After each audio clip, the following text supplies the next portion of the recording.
आपको इंटरनेट के शुरुआती दिन याद है? एक रेवोल्यूशन जैसा लगता था। इंफॉर्मेशन अचानक हमारी फिंगर टिप्स पर थी।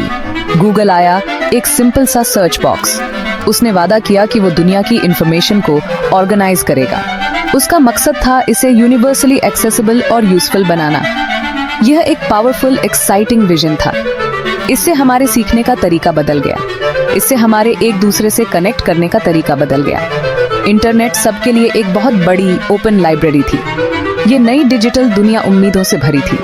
ऐसा लगता था जैसे सबको बराबर का मौका मिल रहा हो। कोई भी वेबसाइट बना सकता था, कोई भी अपनी वॉइस या अपने आइडियाज शेयर कर सकता था। स्मॉल बिजनेसेस ग्लोबल ऑडियंसेस तक पहुंच सकते थे। इंडिविजुअल्स कॉन्टिनेंट्स के पार कनेक्ट कर सकते थे। प्रॉमिस डिसेंट्रलाइजेशन का था। पावर को डिस्ट्रीब्यूट किया जाना था। ये बहुत ज्यादा ऑप्टिमिज्म का दौर था। हम जेन्युइनली इस ओपन फ्रंटियर में विश्वास करते थे। सोचिए, उस समय गूगल क्या रिप्रेजेंट करता था। यह इस इनक्रेडिबल रिसोर्स का गेटवे था। लेकिन क्या वो ड्रीम अब खतरे में है?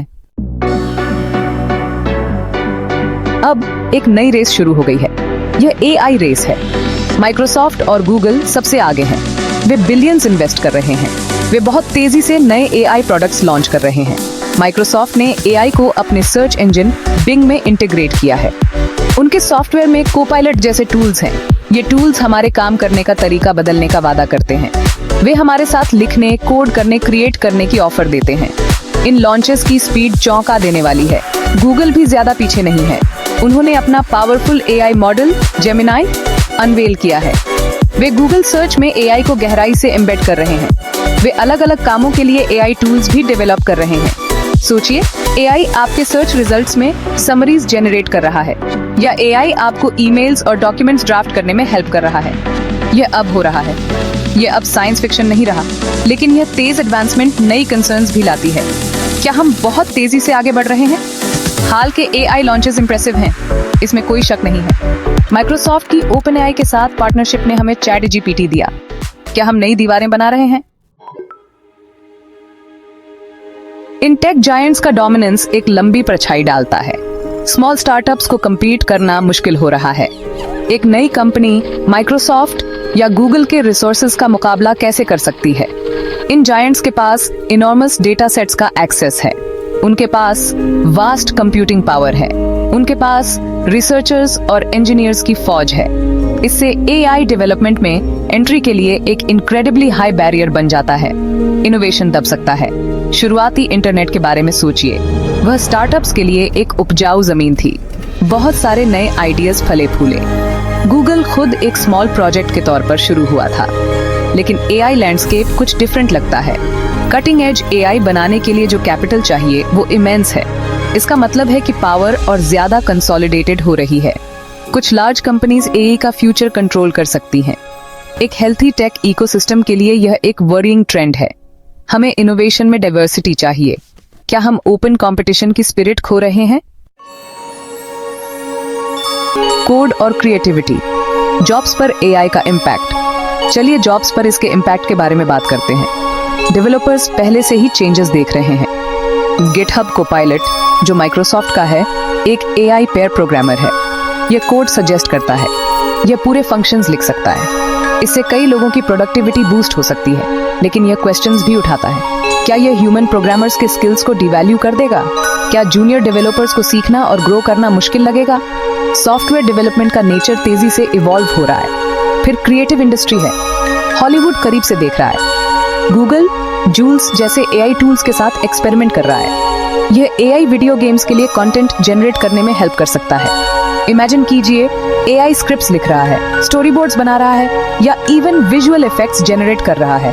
यह फिल्म मेकिंग और गेम डेवलपमेंट को रेवोल्यूशनाइज कर सकता है। लेकिन राइटर्स, आर्टिस्ट्स, डिजाइनर्स का क्या? उनके रोल्स सिग्निफिकेंटली ऑल्टर हो सकते हैं या इवन डिमिनिश हो सकते हैं। ये कई प्रोफेशनल्स के लिए एक सीरियस कंसर्न है। सर्च का एंड जैसा हम जानते हैं, ट्रेडिशनल सर्च इंजन बदल रहा है। सालों तक गूगल ने हमें ब्लू लिंक्स की एक लिस्ट दी। हम उन पर क्लिक करते थे। हम वेबसाइट्स विजिट करते थे। हम वेरियस सोर्सेज से इंफॉर्मेशन जमा करते थे। यह मॉडल कंटेंट क्रिएटर्स के एक डाइवर्स इकोसिस्टम को सपोर्ट करता था। वेबसाइट्स विजिबिलिटी और रेवेन्यू के लिए सर्च ट्रैफिक पर रिलाई करती थीं। लेकिन एआई इस फंडामेंटल इंटरैक्शन को बदल रहा है। हम डायरेक्ट आंसर्स की तरफ बढ़ रहे हैं। इमेजिन कीजिए, आप एक क्वेश्चन पूछते हैं और आपको एक सिंगल AI जनरेटेड आंसर मिलता है। नो मोर स्क्रॉलिंग थ्रू लिंक्स, नो मोर विजिटिंग मल्टीपल वेबसाइट्स। माइक्रोसॉफ्ट का AI वाला बिंग और गूगल का AI पावर्ड सर्च इसी डायरेक्शन में जा रहे हैं। यह ज्यादा एफिशिएंट लग सकता है। ओपन वेब AI की ग्लेयर में फीका पड़ता हुआ ओपन इंटरनेट शेयरिंग पर बना था। इंफॉर्मेशन फ्रीली फ्लो होती थी, वेबसाइट्स एक दूसरे से लिंक होती थी। इससे एक वाइब्रेंट इंटरकनेक्टेड वेब बना। लेकिन AI अपनी करंट ट्रैजेक्टरी में हमें और ज्यादा क्लोज सिस्टम्स की ओर ले जा सकता है।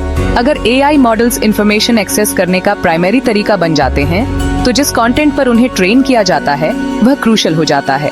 फिर भी इन मॉडल्स की इनर वर्किंग्स अक्सर ओपेक होती हैं। वे ब्लैक बॉक्सेस की तरह हैं। ये पावरफुल AI सिस्टम्स कुछ लार्ज कॉर्पोरेशंस के कंट्रोल में है। वे डिसाइड करते हैं कि ट्रेनिंग के लिए कौन सा डेटा यूज करना है।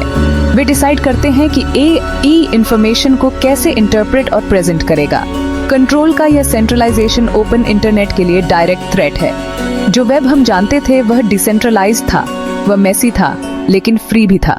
नया AI driven internet wallet gardens की एक सीरीज बन सकता है। हमारा AI फ्यूचर, हम कौन सा रास्ता चुनेंगे? हम एक क्रिटिकल मोड पर खड़े हैं। AI रेवोल्यूशन आ चुका है। यह इनक्रेडिबल एडवांसमेंट्स का प्रॉमिस करता है, लेकिन यह प्रोफाउंड चैलेंजेस भी लाता है, स्पेशली ओपन इंटरनेट के लिए। हम अभी जो चॉइसेस करेंगे वे फ्यूचर को शेप करेंगी। क्या AI हमें एक ज्यादा क्लोज्ड, कंट्रोल्ड डिजिटल वर्ल्ड की ओर ले जाएगा, या क्या हम इसकी पावर का इस्तेमाल करते हुए उस ओपननेस और डाइवर्सिटी को प्रिजर्व कर सकते हैं जिसे हम वैल्यू करते हैं? यह क्वेश्चन हम सबके सामने है। माइक्रोसॉफ्ट और गूगल जैसे जायंट्स के बीच की रेस चेंज को एक्सेलरेट कर रही है, लेकिन हम यूजर्स, क्रिएटर्स, सिटीजन्स सिर्फ मूक दर्शक नहीं हैं। हमारी एक वॉइस है। हम इन कंपनी से ट्रांसपेरेंसी डिमांड कर सकते हैं। हम ऐसी पॉलिसीज के लिए एडवोकेट कर सकते हैं जो ओपन इंटरनेट को प्रोटेक्ट करें। हम एथिकल AI डेवलपमेंट को सपोर्ट कर सकते हैं। हमें क्रिटिकली सोचना होगा कि इन टेक्नोलॉजीज को कैसे डिप्लॉय किया जा रहा है। हमें हार्ड क्वेश्चंस पूछने होंगे।